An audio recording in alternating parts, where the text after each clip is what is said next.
Okay, julle, hier begin die vraag. Ons gaan vandag oor hemelvaart praat. Maar ons gaan eintlik die hele storie van Jesus vertel. En waarom hy hier op die aarde was. Ons begin by die begin. In die begin, so alles is simbole. In die begin was daar God, die Vader, God die Seun, Jesus, En die Heilige Gees. God die Heilige Gees. En God het besluit, hy wil die aarde maak. En hy het die aarde geskape. Toe het hy vir Adam gemaak Ja. en hy het vir hom lewe gegee. Sien julle? En vir So die vuur is die lewe. God is lewe. So Adam het hy gemaak en Eva het hy gemaak. En hulle het lewe by God gekry. Okay, wie gaan vir my Adam en Eva speel? Ek het ons vir Adam en Eva gekry. So, God het 'n tuin gemaak. En hy het klomp bome in die tuin gehad. En Adam en Eva, julle mag van al die bome in die tuin eet. Okay, tomaties. Maar daar was twee. Daar was twee spesiale bome in die tuin. Wat anders was as die res. Twee. Kom jy toe blomme? En die bome was die boom van die lewe en die boom van kennis van goed en kwaad. Kyk, goed is wit en kwaad is swart. En God het gesê, van hierdie boom, Adam en Eva, mag julle nie eet nie. Want as julle hiervan eet, wat sal gebeur? Ons gaan sterf. Jy sal sterf. So kom ons Maar die is ons hart, hè? Maar toe, is jy nou Eva? Of is jy Ek Adam? sê Eva. Okay, Eva, jy kom hier by die boom. En toe, wat gebeur? Die sê nou net vir my gesê, as jy hierdie van hierdie boom eet, sal jy wys wees soos God. Jy sal soos God. Jy sal soos God wees en jy sal nie sterf. Dit is 'n leuen, jy sal nie sterf nie. Maar wat gebeur? Eva, sy pluk 'n vrug, maak pak hom, vat hom aan jou. Hierdie dinge mag nie aan jou klere raak nie, want dan word dit vuil. Maar jou hand mag vuil word. Ons gaan net nou skoon. En sy vat daai in haar hand en sy hoef nie reg aan, maar sy eet dit. Want sy het gedink dit is goed. En sy het hierdie vrug ook. Dit is aanmaakblokkies, want hy stink en hy's giftig. Hou dit vas. Maar wat gebeur met Eva roep vir Adam by? En sy sê Adam, eet jy ook van die vrug? Kyk, want dit is eintlik goed. Maar hier is giftig, hè? Ruik maar daaraan, ruik daaraan of giftig is. Wat gebeur met Adam en Eva? Hulle dood gegaan. Wat gebeur? Is nog net 'n langer. Hulle gees sterf. Adam en Eva gaan uit die tuin uit. Julle mag nie van die boom van die lewe eet nie, want as julle nou as julle hiervan eet, sal jy vir ewig lewe met die sonde. En van daar af, elke mens wat gebore was, jy word gebore. Jy word gebore. Kom, jy word gebore. Maar saam met jou geboorte kry jy sonde en kry jy die slegte vrugte. Wat gebeur nou? Nou sê God, julle mense is vol met sonde, met gif, met vuilheid. Julle is vasgevang. Kyk hoe vuil word julle hande. Kyk hoe lyk julle. En julle kan nie by God kom. Wat se plan maak God toe? Hy sê, Jesus, is jy bereid om jou mantel af te haal, jou hemelse mantel? Al jou rykdom in die hemel, al jou skatte, is jy bereid om na die aarde toe te kom?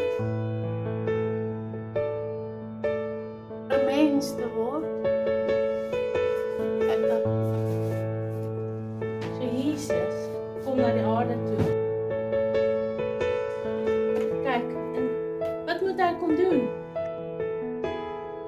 Sê julle, pak maar julle sonde. Jy hou jou kersie, alleen die sonde. Pak maar dit alles op my. So hier is Jesus nou. Dit is Jesus want hy is die lig van die wêreld. Al die ander mense se lig is nog uit. Sien julle dit? Jesus was die enigste een wat as die lig van die wêreld gekom het. Maar wat sê God? Jesus moet nou op die altaar.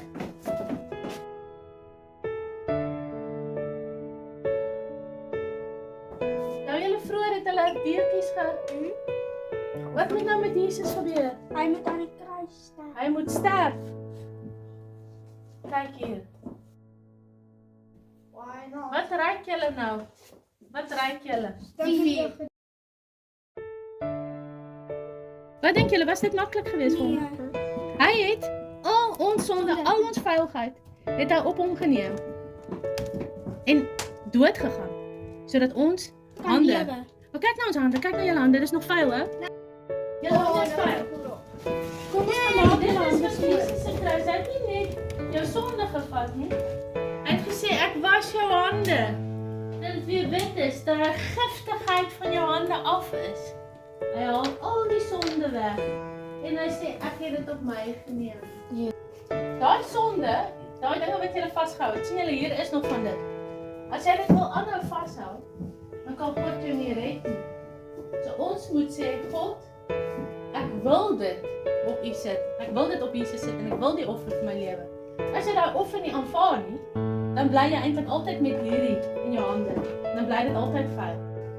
Maar as jy sê ek aanvaar die offer, dan sê Jesus, maar dan, daai vuur, daai offer wat ek betaal het, gee lig. En ek gaan jou lewe vir jou teruggee. God gee sy lewe vir jou in jou hart. As jy sy offer aanvaar. So elkeen kry lig. As jy die offer aanvaar, dan sê God, dan kry jy eintlik soos wat die plan wat God vir Adam en Eva was, om te lewe saam met God. Dit gee God nou vir ons.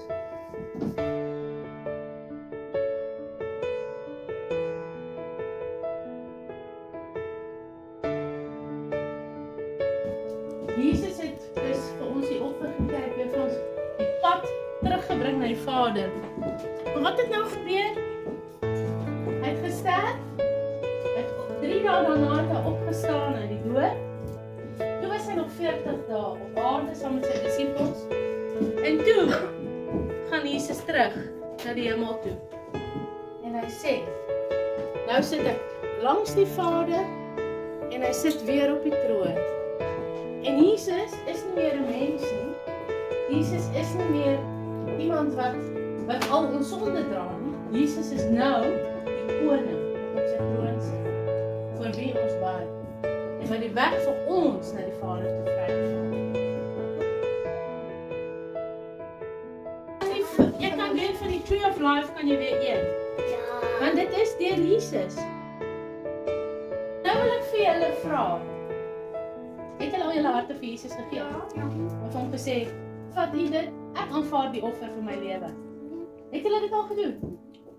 Want as jy dit al gedoen het, dan beteken dit dat jy 'n kind van God is. En dan, nou het ons al ons hierdie storie eintlik heeltemal deurgewerk, hè? Wat het julle gesien? Kersies. Wat het julle gevoel? Sonde het ek gevoel? Wel, iemand het gesê ek het gevoel warm die vuur is. Iemand het jy het gevoel die kersies wat jy vasgehou het. Wat het jy geproe? Die druiwe. Wat het jy geruik? Jy het nog nie gehoor nie. Maar nou, wil ek langs dat ons al by die klavier gaan staan. Ons gaan net een sinnetjie sing. Want ek wil dat julle saam met my hierdie liedjie sing. En dan gaan ons dit vir Jesus sing.